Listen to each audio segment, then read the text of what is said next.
Hi guys, my name is Seb Tudor, I'm the man on the Silver Mountain, and welcome back. Now today I want to continue talking about expectations, but this time I'm going to be kind of calling back to something that I touched on a long time ago now. And that is where to find a partner. And, you know, back then when I did that video, I talked about kind of being realistic and reasonable about the kind of places you're going to. You know, what are you likely to have to use to find a partner? And you know, with online dating, we talked about how a lot of it is a meat market and how a lot of it is kind of terrible.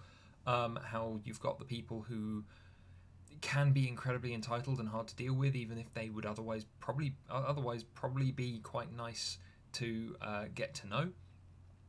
We talked about things like bars and clubs and how if you can't have a conversation with someone, there's a good chance you're not going to get anywhere. We talked about how things like, you know, bookstores and supermarkets and things like that can be great places to just meet people, talk to people, engage with people, and so on and so forth. But how one of the best places is probably to go and do something that you personally enjoy. So that then you can end up going and personally enjoying that thing with someone else who is personally enjoying that thing, and you can get close to them and build up a friendship and a relationship from that.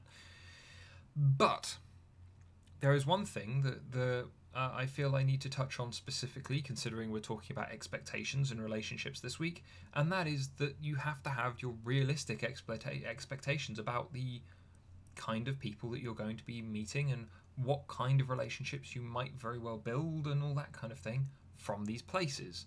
In which case, again, let's go over them.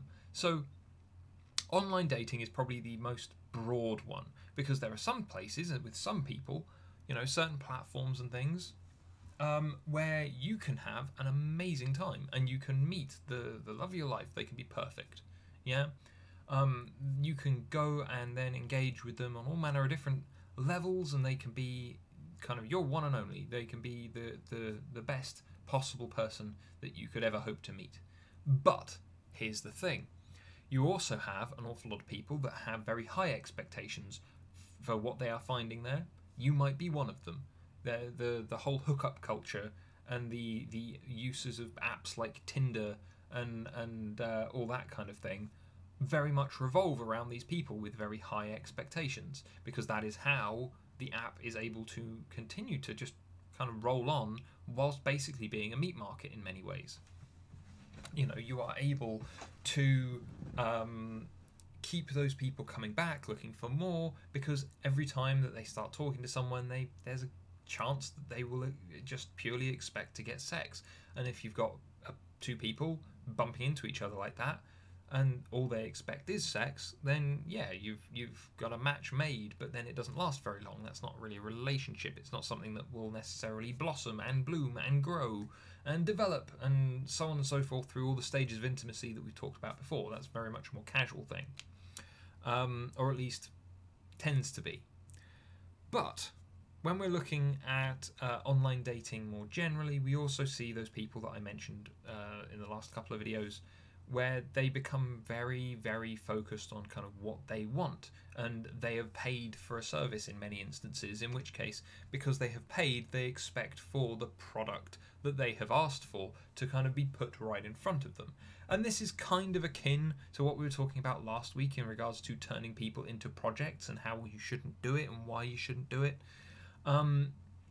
Because again, it kind of dehumanizes that person, it devalues them. They're not a person for you to engage with. They're a fantasy that you've paid for to be made real.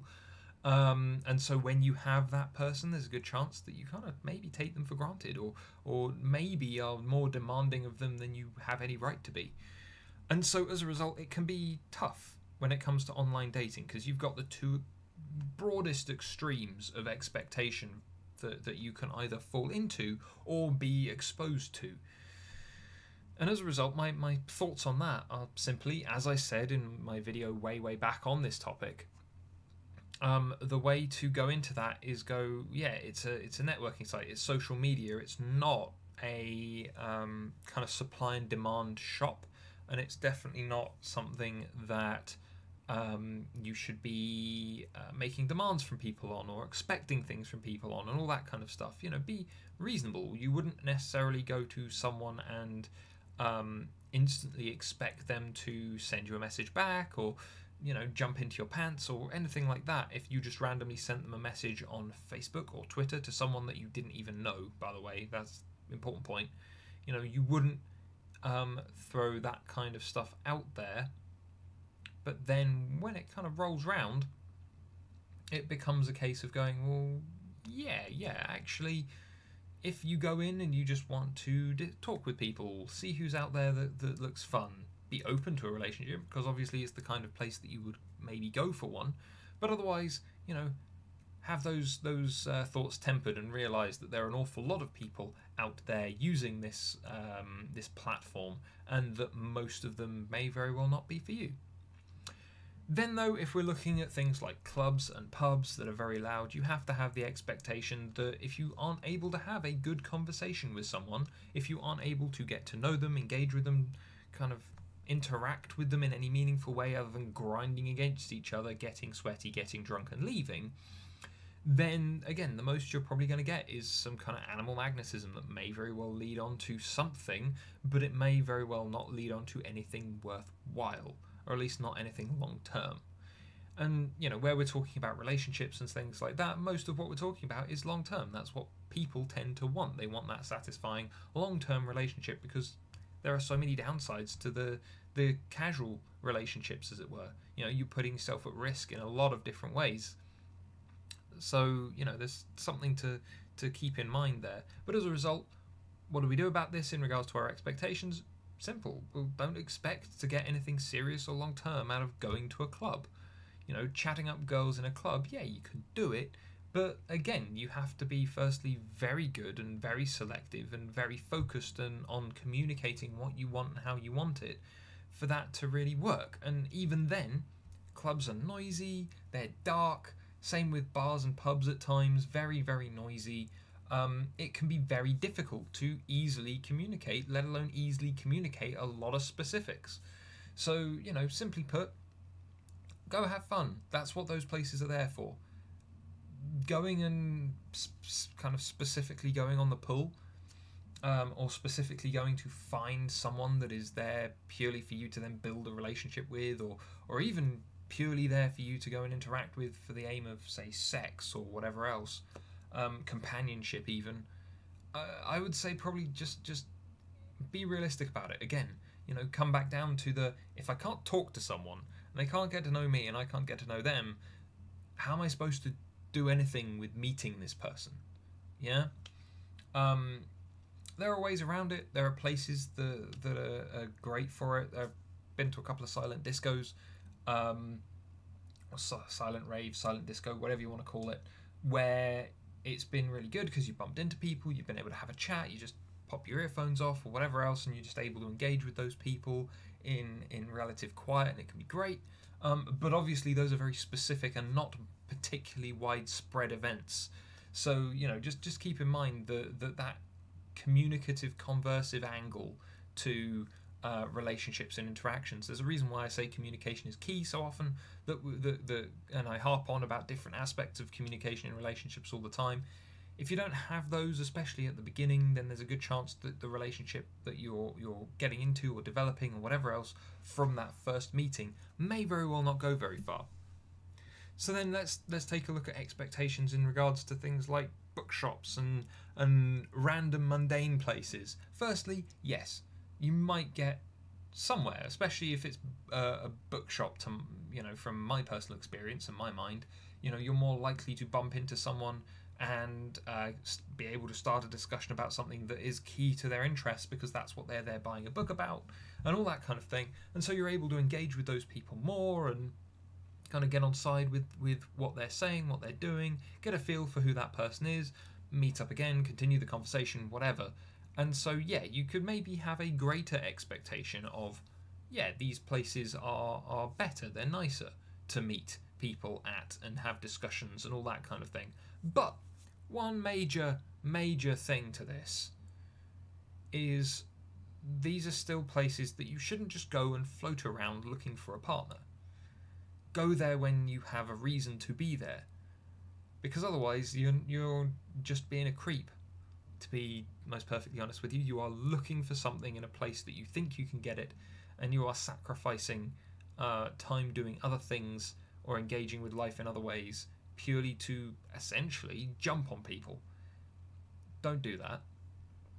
I'm saying that when it comes to what I said in my last video ages ago and what I'm saying now is places like that, mundane places where you can bump into people and your lives can momentarily interact.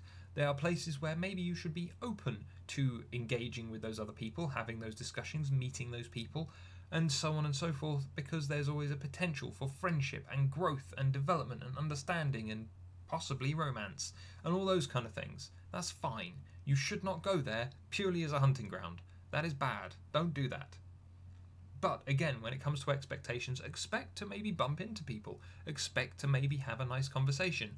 Don't expect to walk away with a girlfriend or a girl's number or a boyfriend or a boy's number after just walking into a bookshop and starting to talk to someone about whatever's there, for instance. You know, there has to be that level of, again, realism, that level, that boundary on where you're being just like open to positive exchanges with people, and the other kind of flip side of that where it's kind of just horrible. You know, don't do the horrible. Do the I'm looking to just have a nice time, and if people are there to meet, then I'll meet them. But then the last thing where it's a case of, yeah, if you've got stuff that you enjoy to do, you know, enjoy doing, and that it's a group activity, it's a thing that you can enjoy with other people. Again, lots of people will go into that thinking, right, well, I'm going to meet amazing people and all the rest of it, and then they start building up in their head the kind of people that they want to meet, the kind of people that they will meet. Simply put, you don't necessarily know who you're going to meet. Don't start guessing.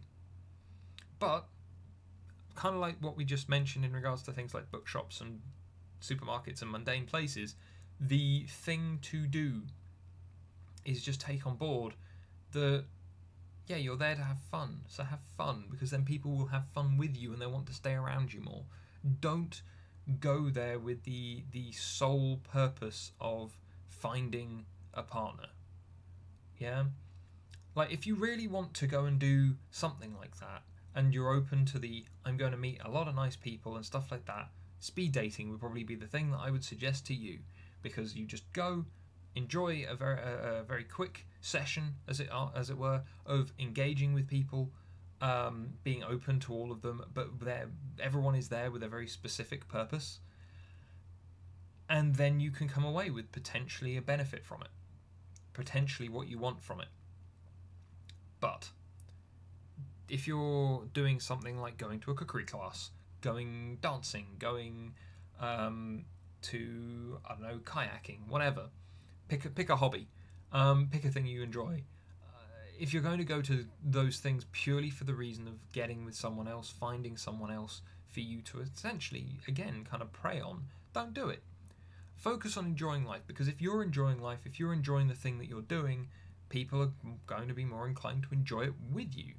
You know, that's a pretty straightforward and easy thing to kind of get to grips with.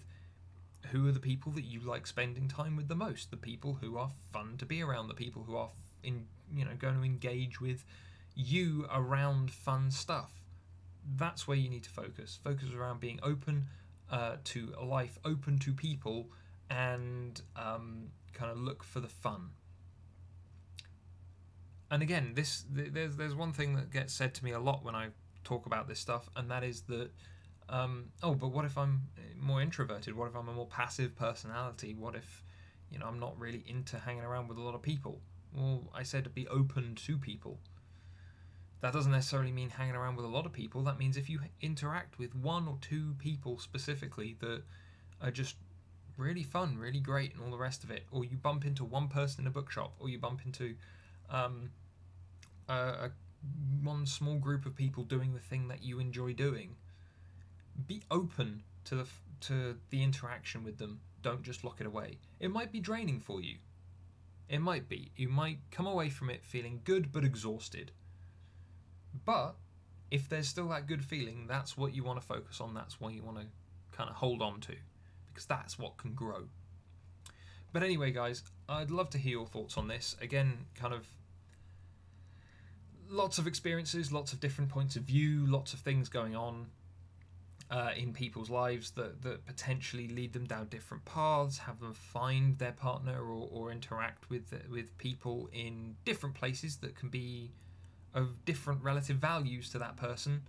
You know, everything that you guys can share with me is fascinating when it comes to this kind of stuff, just because it's a case of there are so many different people out there with so many different perspectives, so many different things that they want, that then when it comes to it, you know, we look at this stuff and it's just fascinating. You know, everyone's own experiences. I've had friends who got together with maybe one of the first people that they were with, that they met online dating, and then they've just stuck it out and they've built amazing relationships for themselves. Friends that were long distance, longer than my longest distance relationship by ages, for a very long time, and then they built this really great relationship again once they were able to be in the same place. You know, all of these kind of things, it all comes down to, you know, when you're meeting someone, being open to it, being open to the positives that person can bring to your life, and allowing yourself to be open enough to provide some positives to that person's life. You know, that's the big two kind of key things to this. And so regardless of where you are and what you're doing, all of the places plus some others that we've talked about in this video are viable and reasonable, but just don't be a creep and focus around just having fun, having a good time, and being open and nice with people. That's all you need to do, and that's probably where you will find the best growth and development and stuff like that as you go. Anyway, guys, as said, I'd love to hear your thoughts, love to hear your experiences, and I will see you in the video later. Take care. Thank you very much for watching, guys. If you enjoyed this video or found it interesting, then please drop us a like, share this video, and subscribe for more, and I'll see you in the video later. Take care.